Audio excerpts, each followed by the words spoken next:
La del Señor no es la palabra de Pablo.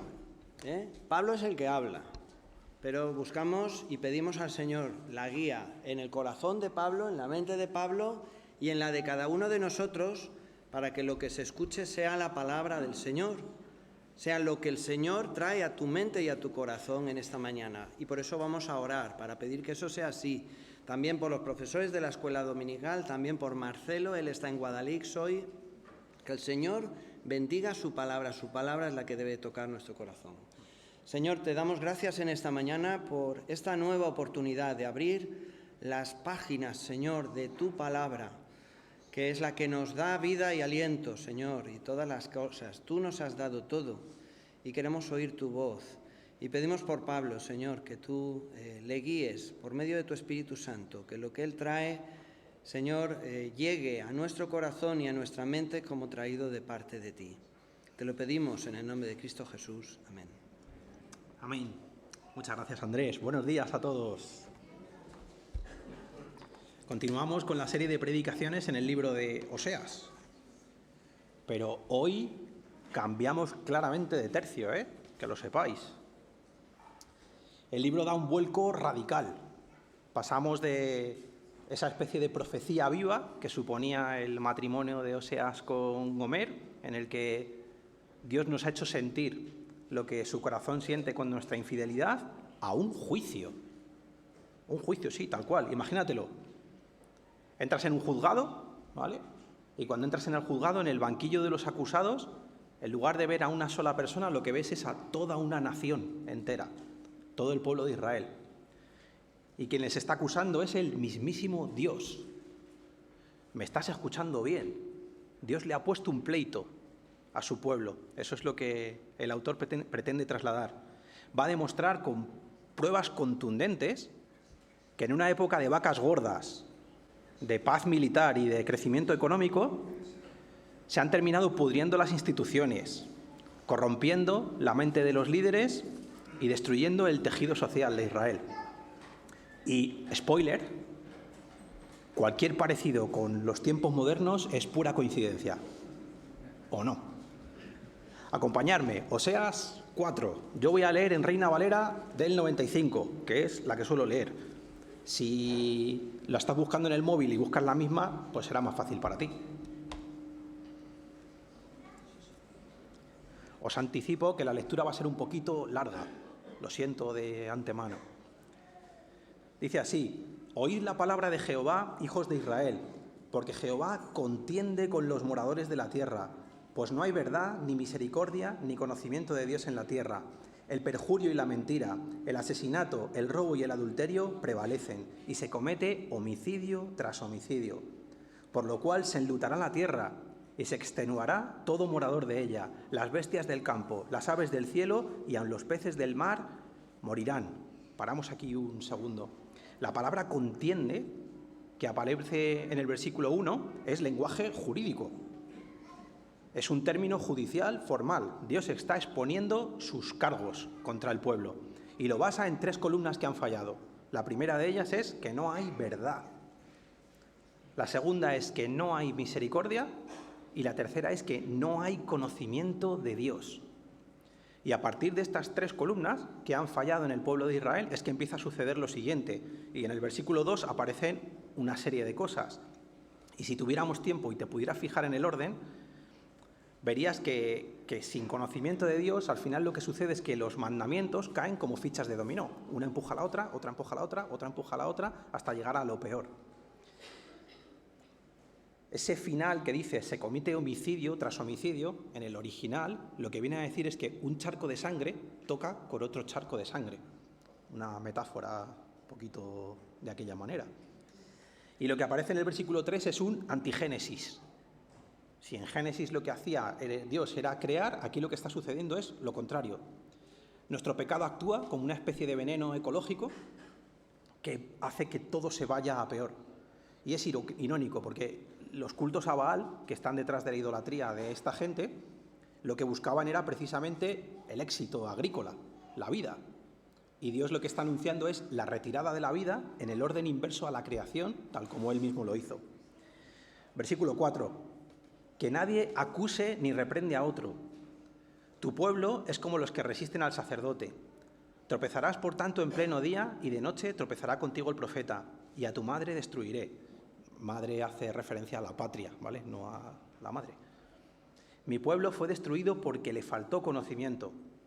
Por cuanto desechaste el conocimiento, yo te echaré del sacerdocio. Puesto que olvidaste la ley de tu Dios, también yo me olvidaré de tus hijos.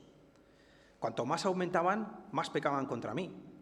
Pues también yo cambiaré su honra en afrenta. Del pecado de mi pueblo comen, y en su maldad levantan su alma. Lo mismo será con el pueblo que con el sacerdote. Los castigaré por su conducta, y les pagaré conforme a sus obras. Comerán, mas no se saciarán. Fornicarán, mas no se multiplicarán, porque dejaron de servir a Jehová.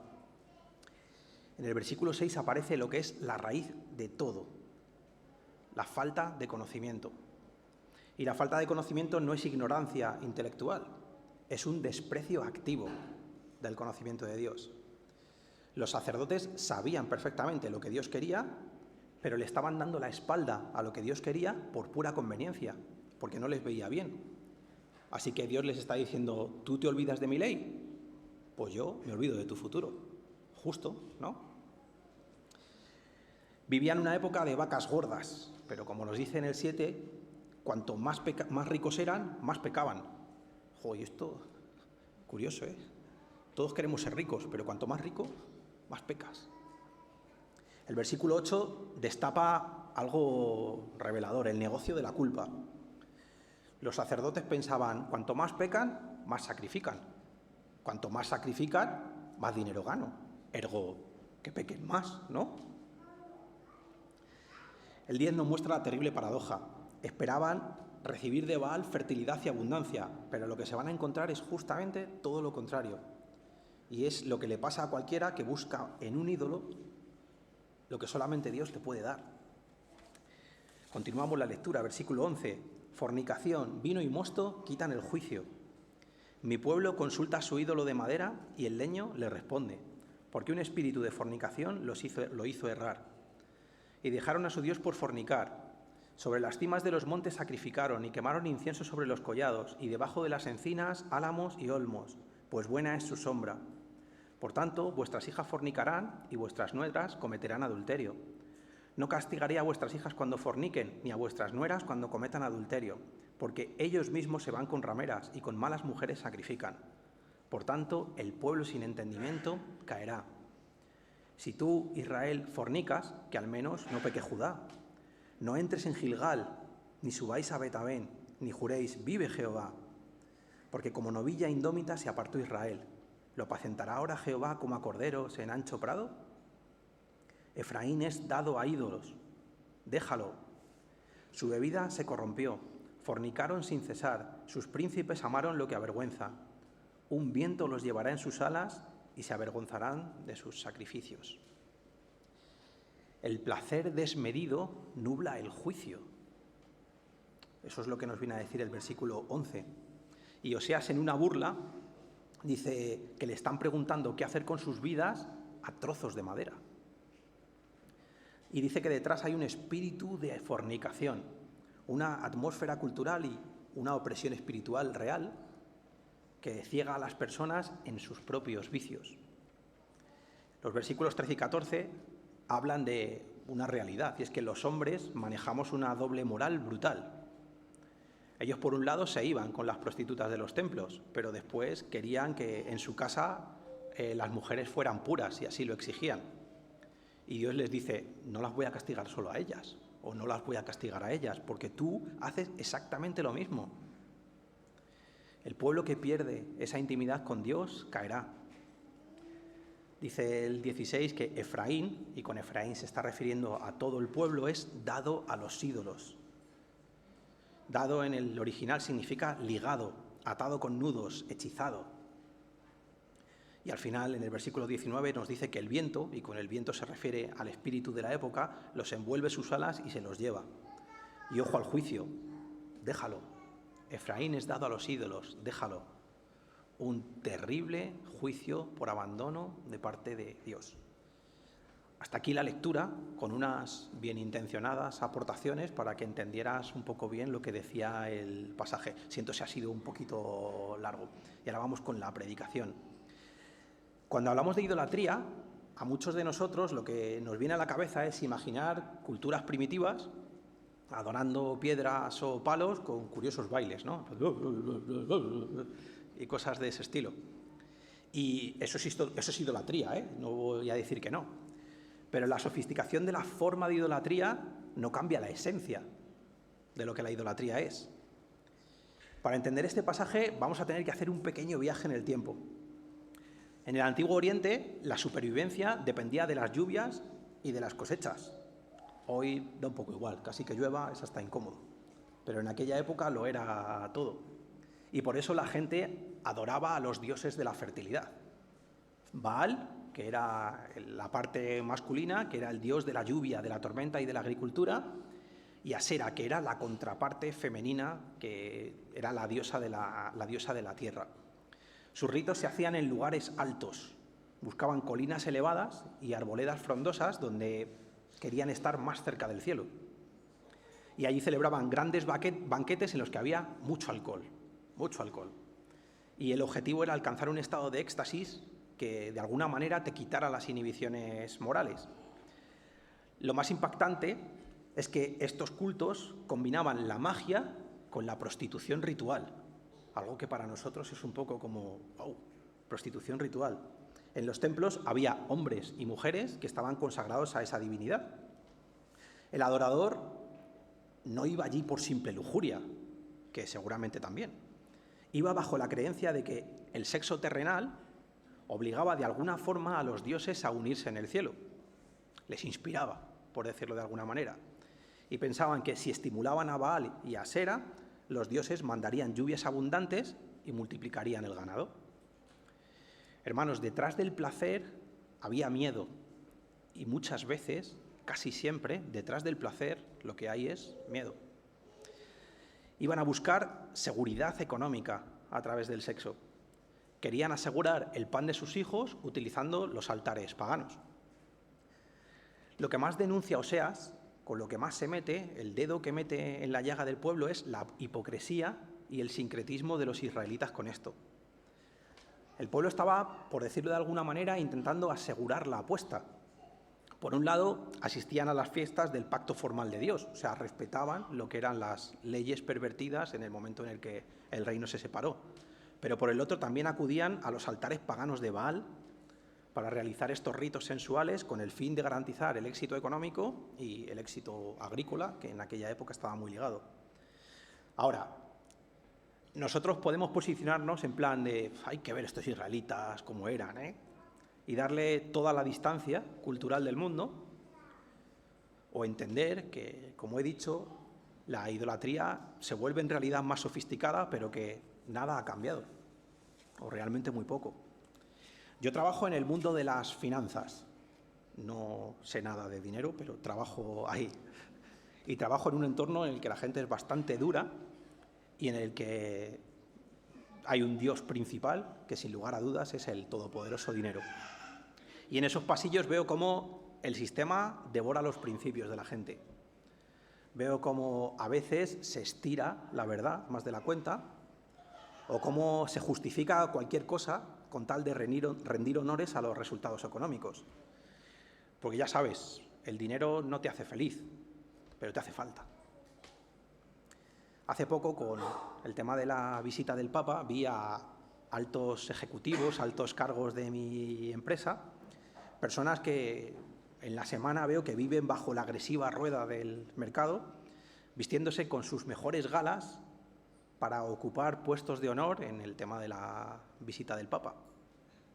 Y no lo digo para juzgarlos, no me malinterpretéis. Ojalá su fe sea real y algunas cosas que veo en su vida simplemente sean un despiste o algo por el estilo. Lo digo porque ahí vi retratado ese sincretismo, precisamente del que estoy hablando en el pueblo de Israel. Esa necesidad de jugar a dos bandas. Por un lado, me esfuerzo al máximo en el mundo del dinero de lunes a viernes, pero busco el refugio de Dios el domingo para asegurar la apuesta en ambos lados, en un sitio y en el otro. sé lo que estás pensando, porque también está en mi corazón. Es fácil sentirse indignado ante esa contradicción. Pero cuando lo estaba pensando, en ese momento, y a la manera en la que el Espíritu Santo dio un bofetón a David a través del profeta Natán, sentí lo mismo cuando Dios me dijo: tú eres ese hombre. Tú eres ese hombre. Esa persona soy yo. Sería un hipócrita si no reconociera que ese sincretismo es mi propio espejo. Que tal vez yo no aspiro a grandes lujos, como una casa en Menorca o tener un velero, pero que quiero mi pisito pagado. ¿Por qué? Pues porque tengo miedo. Porque busco en mi cuenta bancaria la seguridad que solo Dios me puede dar. La gente en los tiempos de Oseas no subía al monte a sacrificar porque odiara a su familia. Todo lo contrario, subía porque tenía pánico al mañana. Y yo tengo que reconocer que muchas veces juego a dos bandas exactamente igual que ellos. Y esa es precisamente la esencia de la idolatría. Esperar de algo o alguien que no sea Dios, aquello que en realidad solamente Dios puede darte. José de Segovia, en una predicación, citando a Tim Keller, creo, decía algo muy revelador. Y te lo voy a decir tal cual. Y te pido por favor que seas honesto y que en la esfera de tu intimidad te contestes con la verdad a ti mismo. Decía: ¿qué es aquello que crees que de tenerlo o conseguirlo, entonces sí que serías feliz? ¿Qué es aquello que crees que de tenerlo o conseguirlo, entonces sí que serías feliz? Tal vez un trabajo diferente. Tal vez conseguir los papeles que tanto tiempo llevas buscando. Tal vez un cuerpo que te haga sentirte orgulloso. Tal vez el amor de alguien. Hay cosas legítimas, pero se vuelven ídolos cuando esperamos de ellas lo que solamente Dios puede darnos. La gente no quiere el dinero per se, lo que quiere es la seguridad que el dinero ofrece. Lo que quiere es la libertad que el dinero permite, lo que quiere es la comodidad que el dinero supone, lo que quiere es el estatus que el dinero otorga y lo que quiere es la dopamina que las cosas bonitas que puedes comprar con el dinero te da. En realidad, el ser humano es tan idólatra hoy como lo ha sido siempre, y no os dejéis engañar por la mentira del tiempo. El culto en los tiempos de Oseas tenía un componente sexual muy fuerte. Y eso, para corazones caídos, como son los nuestros, pues tiene un atractivo brutal. Es que ese Dios no te pide que te abstengas. Ese Dios no te pide que madrugues o que ayunes. Es que te pedía algo que tu propia carne encuentra placentero. Y eso es otra trampa mortal, el hedonismo. Y el hedonismo era una trampa mortal entonces, y el hedonismo sigue siendo una trampa mortal hoy. Tal vez hoy no tenemos prostitución ritual, ni banquetes con borracheras en los montes, pero es que no nos hace falta. No lo necesitamos. El espíritu de nuestro tiempo está tan empapado de hedonismo que es hasta difícil saber o distinguir lo que es bueno y lo que es malo. Como dice el versículo 11, fornicación, vino y mosto quitan el juicio. En un mundo que vive al servicio del placer y al servicio de la autogratificación, la pornografía es la versión moderna y sofisticada de esa prostitución ritual, tal cual.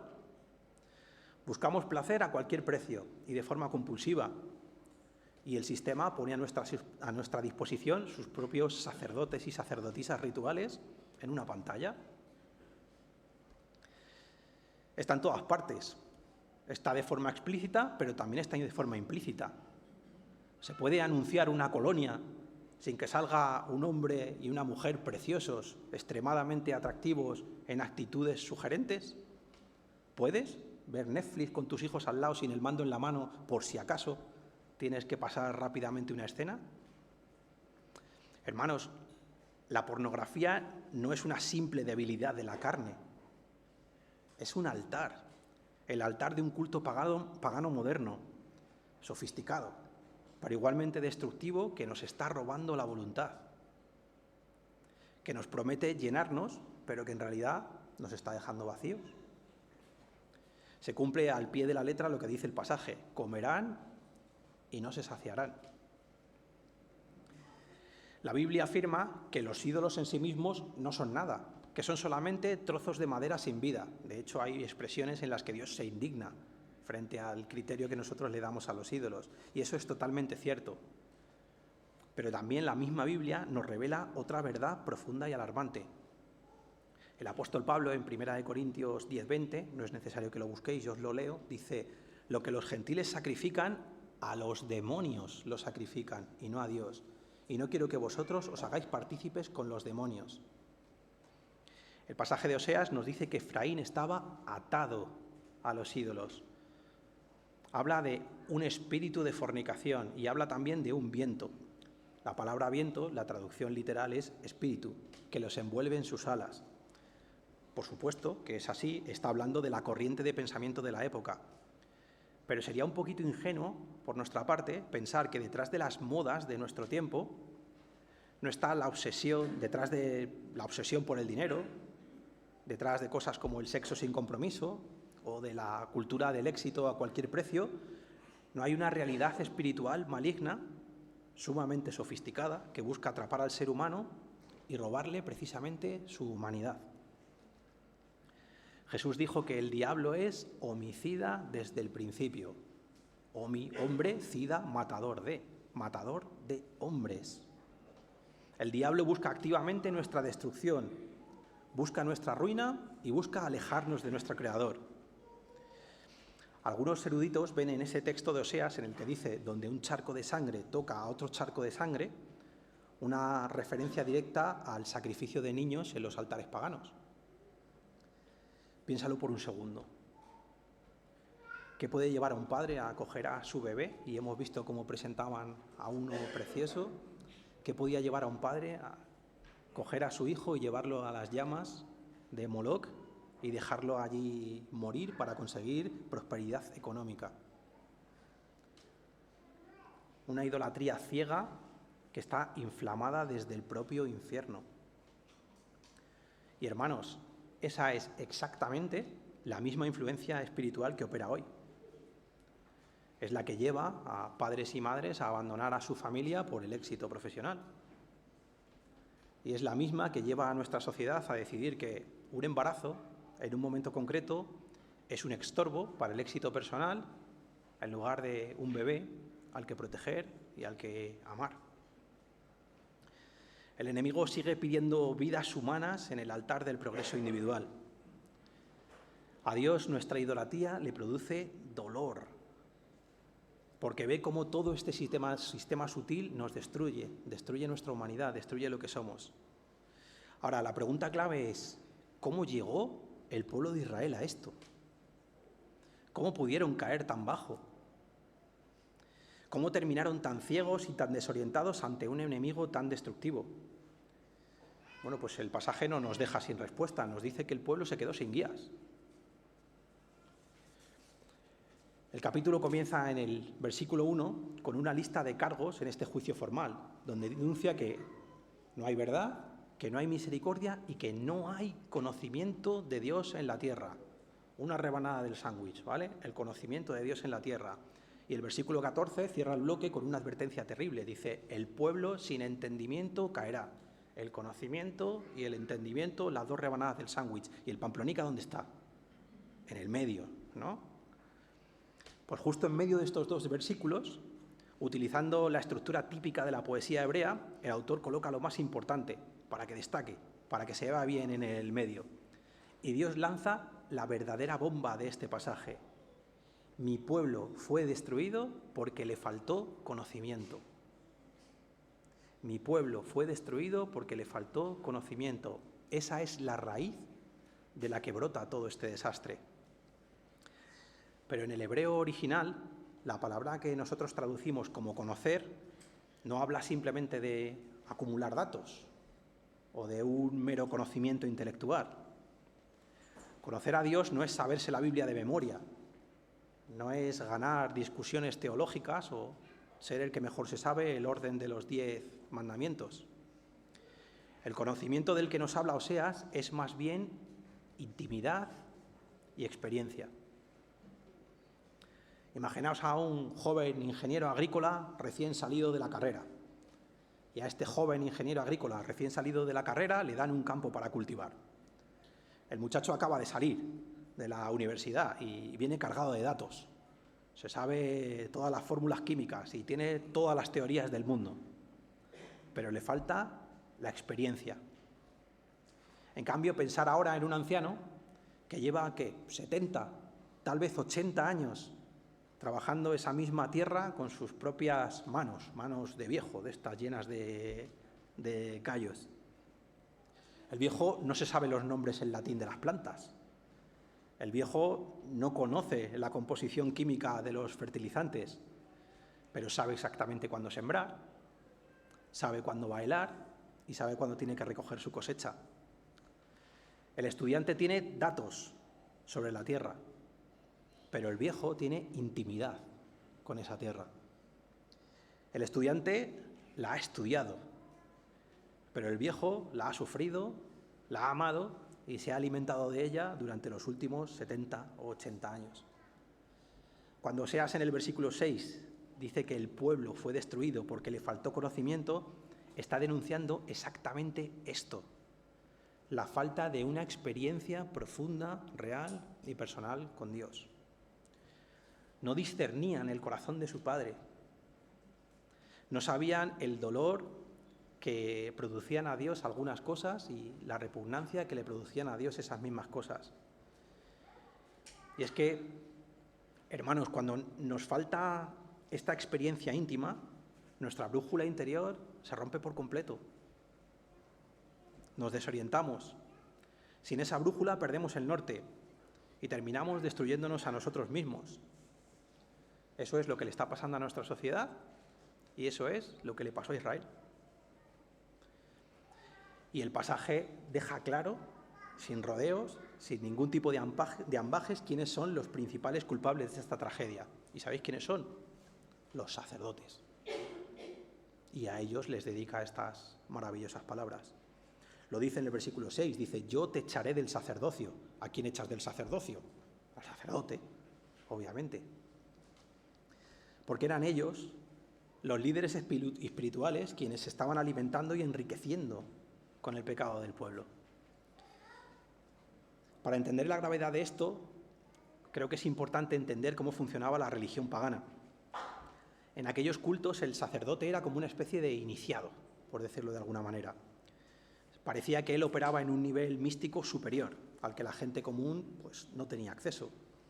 Así que el fiel corriente, el de a pie, que era incapaz de llegar hasta lo divino, lo que hacía es que pagaba a un experto para que, mediante sus ritos secretos, mediante sus artes que él desconocía, pudiera manipular a los dioses y conseguir las bendiciones que necesitaba. Esto era un monopolio de lo sagrado, porque al final dependías de estos sacerdotes para poder acercarte a la divinidad.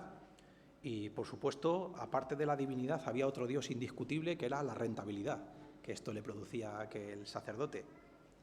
Sin embargo, el diseño de Dios para sus sacerdotes era radicalmente opuesto, totalmente lo contrario. El Dios de la Biblia no quiere intermediarios que monopolicen su presencia. Su deseo ardiente es relacionarse íntimamente con su pueblo, con todos, no solo con una serie de iniciados. Es por eso que el sacerdote bíblico no era un mago, sino un puente. Un puente. Su misión era educar al pueblo enseñándoles la ley de Dios para que supieran caminar con él en su día a día, en su cotidianidad, mientras estudiaban, mientras araban un campo, mientras hacían las tareas de casa. ¿Qué quiere Dios de mí aquí? ¿Cómo es Dios? Y era lo que tenían que explicar. Ellos servían para quitar el velo de Dios, no para ponerlo. Ellos servían para acercar a la gente a Dios y de ahí todo el sistema de sacrificios, no para alejar a la gente de Dios. Pero claro, los sacerdotes de Oseas traicionaron este diseño. El versículo 6 dice que desecharon el conocimiento. Y la palabra que utiliza para desecharon implica un desprecio activo. Dios les dice: el pueblo no me conoce porque vosotros tirasteis mi ley a la basura porque os estaba estorbando. En lugar de sacar a la gente de la ignorancia espiritual en la que vivía, decidieron sacarle partido. Montaron el negocio de la culpa. Te digo que traigas más ofrendas por tus pecados, y como te digo que traigas más ofrendas por tus pecados, así de paso yo gano más dinero y también aumenta mi poder, porque de alguna manera te tengo en la palma de la mano. Pero claro, la falta de conocimiento de Dios tiene consecuencias terribles. Los sacerdotes no solo se enriquecieron con el pecado del pueblo, sino que terminaron contaminándose con el pecado del pueblo. Se dejaron arrastrar por la misma corriente pagana y se convirtieron en un reflejo exacto de la degradación de su nación. Perdieron toda la autoridad espiritual que tenían porque terminaron adorando exactamente a los mismos ídolos que estaba adorando la gente.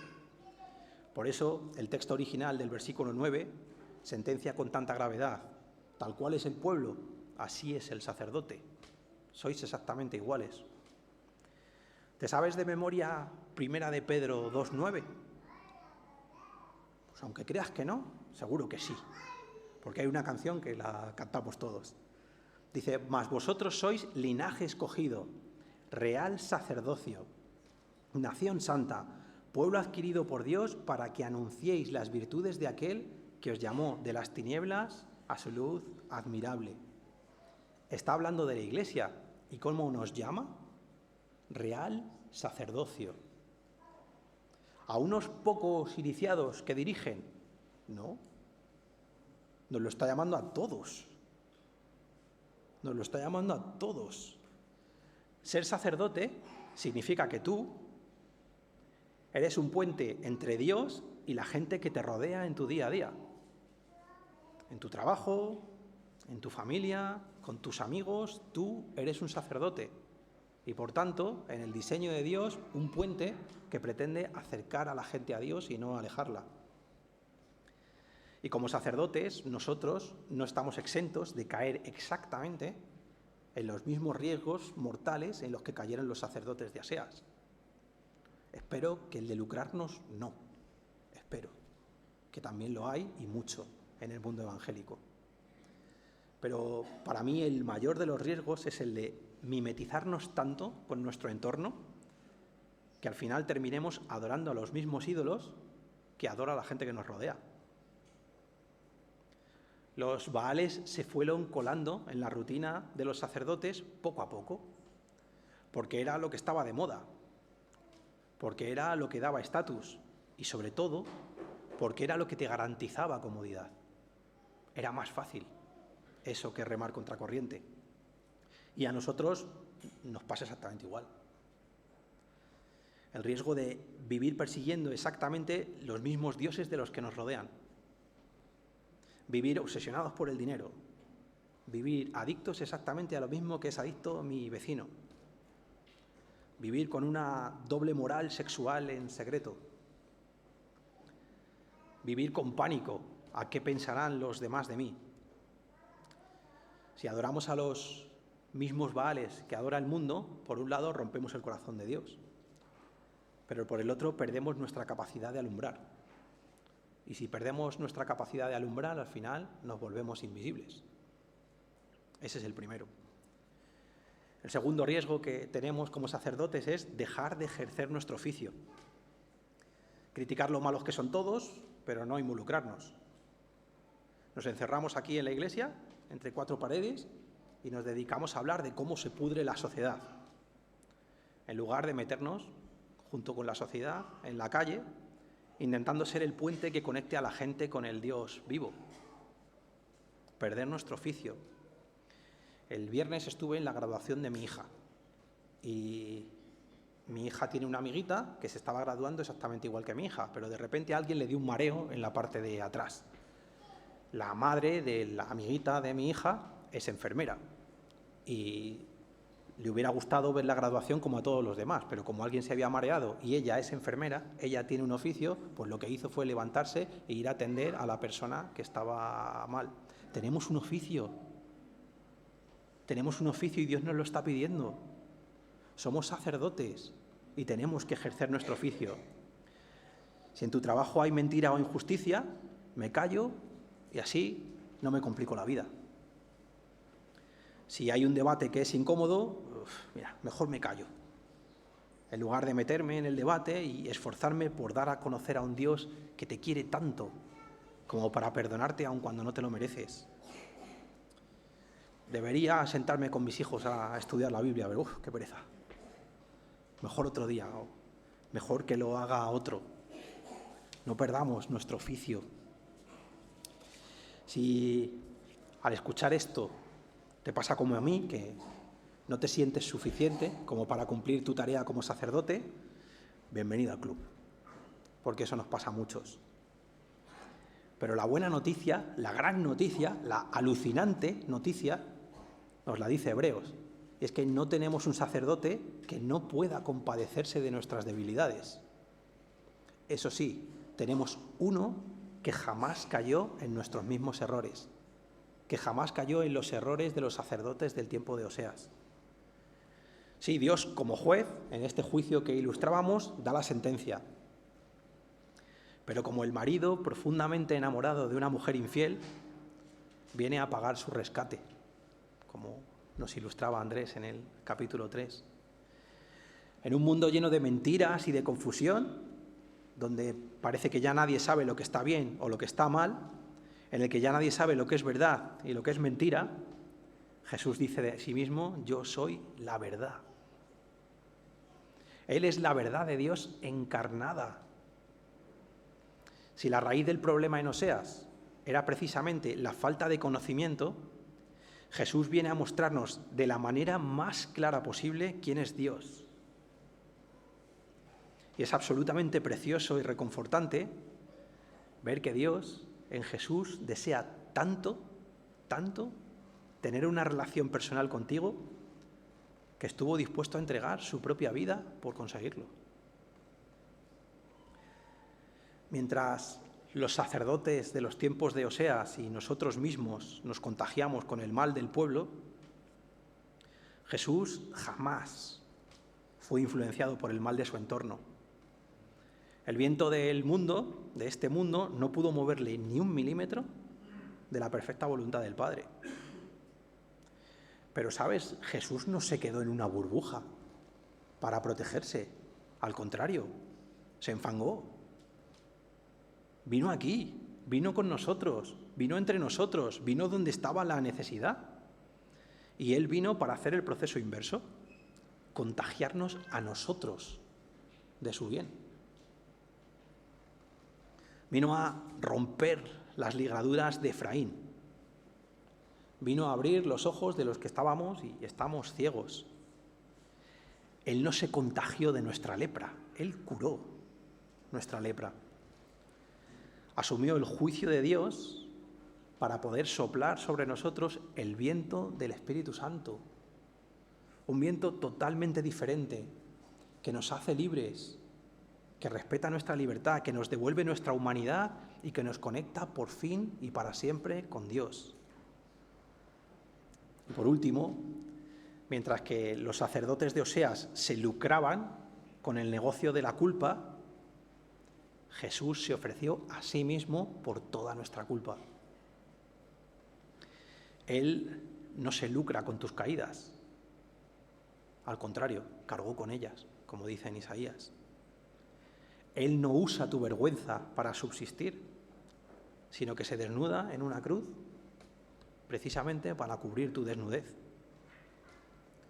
En el juicio, Dios acusa a su pueblo, pero en la cruz paga la deuda y lo absuelve por puro amor, por pura gracia y por pura misericordia. Por favor, vuelve hoy y no te esperes a mañana. Vuelve hoy a la intimidad con el Dios que no te explota, sino que te rescata. Vuelve a ese Dios que te conoce por tu nombre. Amén.